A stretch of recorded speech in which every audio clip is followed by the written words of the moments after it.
प्यारे बच्चों, good morning. आज हम जानेंगे कि नवोदय एंट्रेंस एग्जामिनेशन 2020-21 क्या है। नवोदय विद्यालय प्रवेश परीक्षा सत्र 2020-21 के बारे में आज हम लोग जानेंगे। तो ये परीक्षा इस सत्र में किस तरह से होगा, इसके बारे में हम लोग आज चर्चा करेंगे। जो बच्चे कक्षा 5 में पढ़ते हैं और 8 क्लास में पढ़ते हैं, जो बच्चे अभी इस सत्र में कक्षा 5 में हैं, इस सत्र में जो बच्चे 5 क्लास में हैं और 8 क्लास में हैं, वे बच्चे इस परीक्षा को दे सकते हैं। यानी कौन स्कूल में पढ़ने वाले बच्चे इस परीक्षा को दे सकते हैं, तो जानिए, सभी सरकारी स्कूल के बच्चे इस परीक्षा को दे सकते हैं। और एक बात ये भी सुनने में आ रहा है कि गवर्नमेंट रिकॉग्नाइज्ड स्कूल के भी बच्चे इस परीक्षा में दे सकते हैं। अब गवर्नमेंट रिकॉग्नाइज स्कूल बोलने का क्या मतलब हो रहा है कि जो भी विद्यालय सरकार द्वारा मान्यता प्राप्त है, वे बच्चे भी इस परीक्षा में भाग ले सकते हैं, इस परीक्षा को दे सकते हैं। तो क्या प्राइवेट स्कूल के बच्चे भी दे सकते हैं?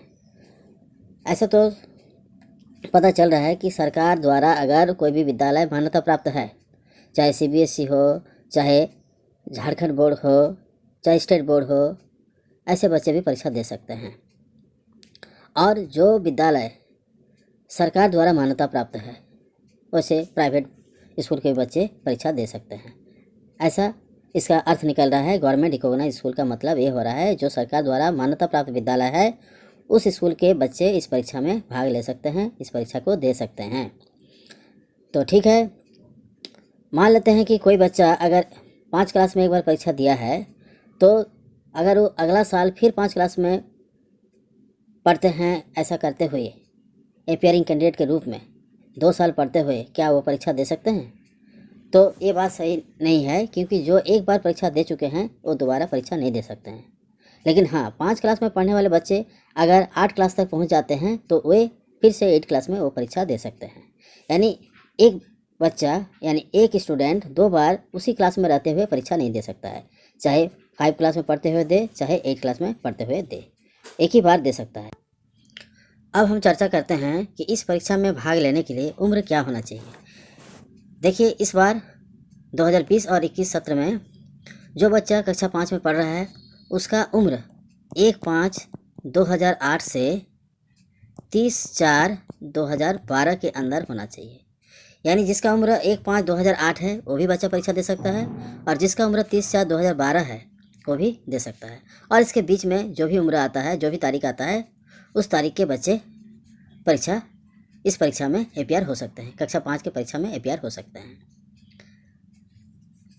अच्छा, अब हम लोग चर्चा करते हैं ये कक्षा 5 में पढ़ने वाले बच्चे। कक्षा 5 में पढ़ने वाले बच्चों का उम्र इसी रेंज के अंदर होना चाहिए, इंक्लूडिंग बोथ, मतलब पहला और अंतिम को लेते हुए इसके अंदर जो भी डेट आता है, तारीख आता है, उस तारीख में जन्म लेने वाले बच्चे इस परीक्षा में अपियर हो सकते हैं। अब हम चर्चा करते हैं 9 क्लास के बच्चे, उनका उम्र सीमा क्या होना चाहिए। तो जो 8 क्लास में अभी पढ़ रहे हैं, वैसे बच्चे जिनका उम्र 1/5/2005 से 30/4/2009 के अंदर हो, दोनों को लेते हुए, ये 2005 है, 1/5/2005 मतलब 1 मई 2005 से 30 अप्रैल 2009 के अंदर हो, मतलब ये दोनों तारीख 1 मई 2005 को भी लेंगे और 30 अप्रैल 2009 को भी लेंगे, और इसके अंदर जो भी तारीख पड़ता है, इसके बीच आना चाहिए। वैसे बच्चे जो 8 क्लास में अभी पढ़ रहे हैं, इस परीक्षा में अपियर हो सकते हैं, इस परीक्षा में भाग ले सकते हैं। तो इसका लास्ट डेट क्या है, अब चर्चा करते हैं इसका लास्ट डेट क्या है। तो देखिए, इसका लास्ट डेट ऐसे कुछ दिन पहले नोटिस के हिसाब से आया हुआ था कि 15 दिसंबर इसका लास्ट डेट है, 15 दिसंबर 2020। लेकिन अभी फ़िलहाल इस डेट को बढ़ा दिया गया है और उसको 29 दिसंबर 2020 रखा गया है। लेकिन 30 और 31 तारीख भी, 30 दिसंबर और 31 दिसंबर भी 2 डेट अलग अलग रखा गया है। ये विकलांग बच्चों के लिए या कुछ स्पेशल कैटेगरी के बच्चों के लिए ये तारीख भी तय किया गया है। आप इसका एडवर्टीजमेंट देख सकते हैं, इसका विज्ञापन देख सकते हैं, इसके विज्ञापन के आधार पर भी आप जान सकते हैं। तो आप यथासंभव 29 नवंबर तक इसको भर दें, तो कोई दिक्कत नहीं होगा। या फिर स्पेशल चाइल्ड के लिए 30 या 31 तारीख तक लास्ट ऐसा किया गया है, या फिर हो सकता है 30 तारीख को स्पेशल बच्चों के लिए और 31 तारीख तक कार्यालय में जमा करने का तारीख ऐसा कुछ दिया हुआ है। तो जो भी हो, आप 29 तारीख मान के चलिए इसको, इस फॉर्म को भरने का तारीख को बढ़ाया गया है। अब चर्चा करते हैं कि इसका रिजर्वेशन कैटेगरी कैसा है।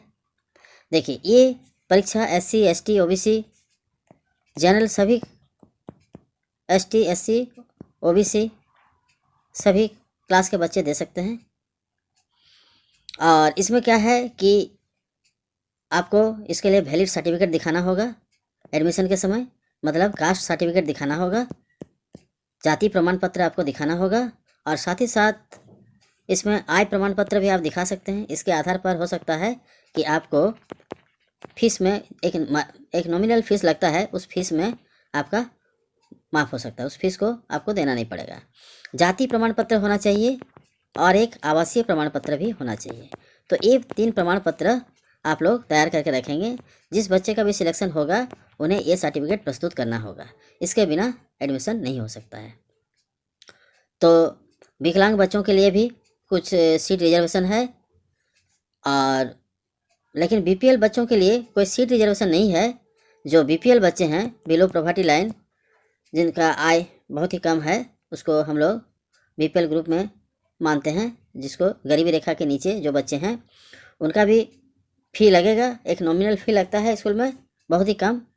लेकिन अगर वे बच्चे अपना BPL सर्टिफिकेट, या मान लीजिए विकलांग बच्चे जो हैं वो अगर अपना सर्टिफिकेट प्रस्तुत करेंगे, विकलांग बच्चे अगर अपना सर्टिफिकेट प्रस्तुत करेंगे तो उन्हें ये फीस देना नहीं पड़ेगा।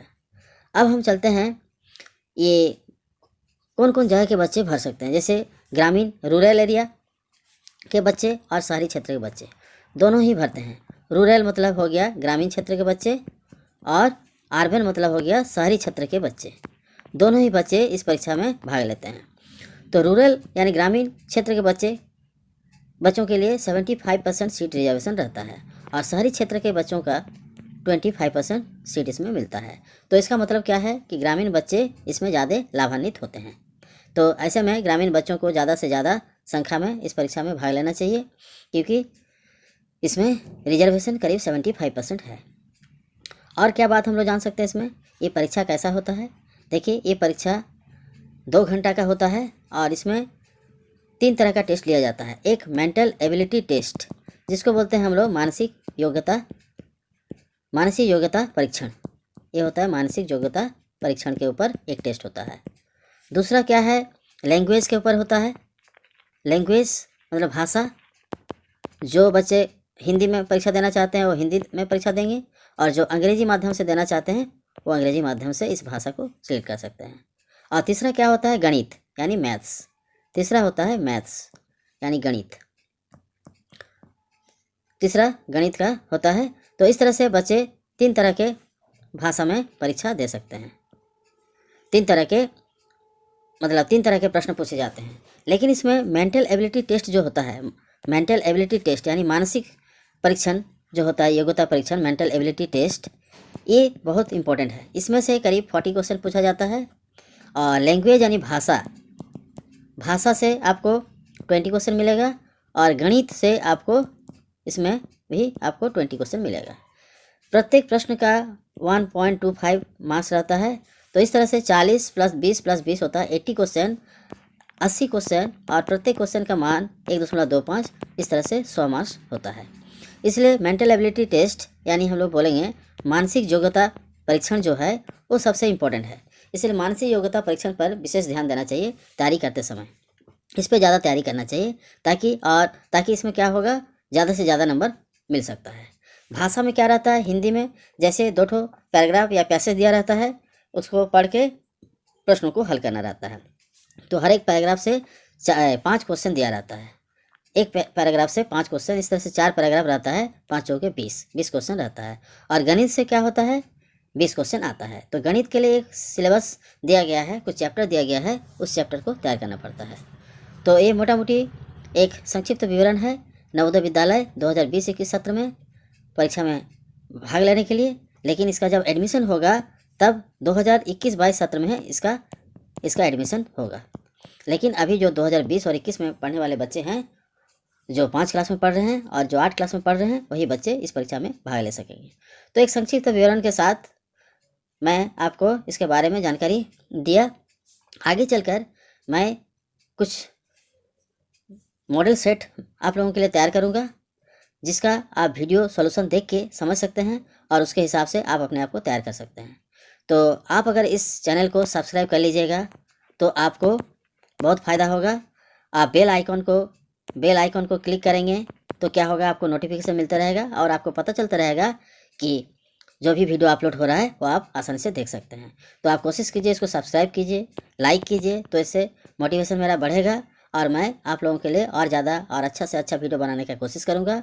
लेकिन आप ज़रूर से सब्सक्राइब कीजिए, बेल आइकन को क्लिक कीजिए ताकि आपको नोटिफिकेशन मिले, आपको पता चले कि कौन सा वीडियो अपलोड हुआ है। इसको लाइक कीजिए तो मेरा मोटिवेशन बढ़ेगा, मुझे बनाने का इच्छा शक्ति बढ़ेगा और आप लोगों का सेवा मैं कर सकूँगा। तो ठीक है, आज यहीं समाप्त करते हैं।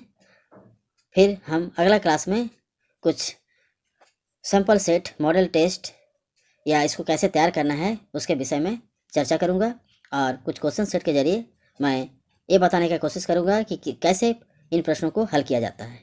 तो आज यहीं समाप्त करते हैं। धन्यवाद।